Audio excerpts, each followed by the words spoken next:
ही भाजी खातशाल तर चला आपण पहिल्यांदा कारली ना अशी मी छोटांगी भरताना तसं कापून घेतलं आहे मी. अजिबात अशी मध्ये केलेली नाही.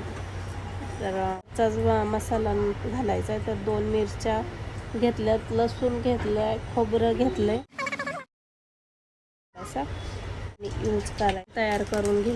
जिरे आणि कांदा फ्राय करून घ्यायचा आहे. आपले मिरची पावडर घालणार. जो मसाला घातलेला नाही त्याच्यात फोडणी टाकायचं, उकळून घ्यायच्या. तुम्ही दोऱ्याने पण ते थोडक्यात बाहेर येणार नाही. तर माझं काय कारल्यांचं आला बाहेर, कायांचं नाही आला. ते पाणी अशी कोरडी होते थोडक्यात. तर तिचं किचनचं आवरून घेते आणि मलाच खायची केला. छानपैकी कारले झाल्यात आणि खूप छान प्रकारे भाजी झाली होती. मी खोटं नाही सांगत, एकदा नक्कीच करून बघा.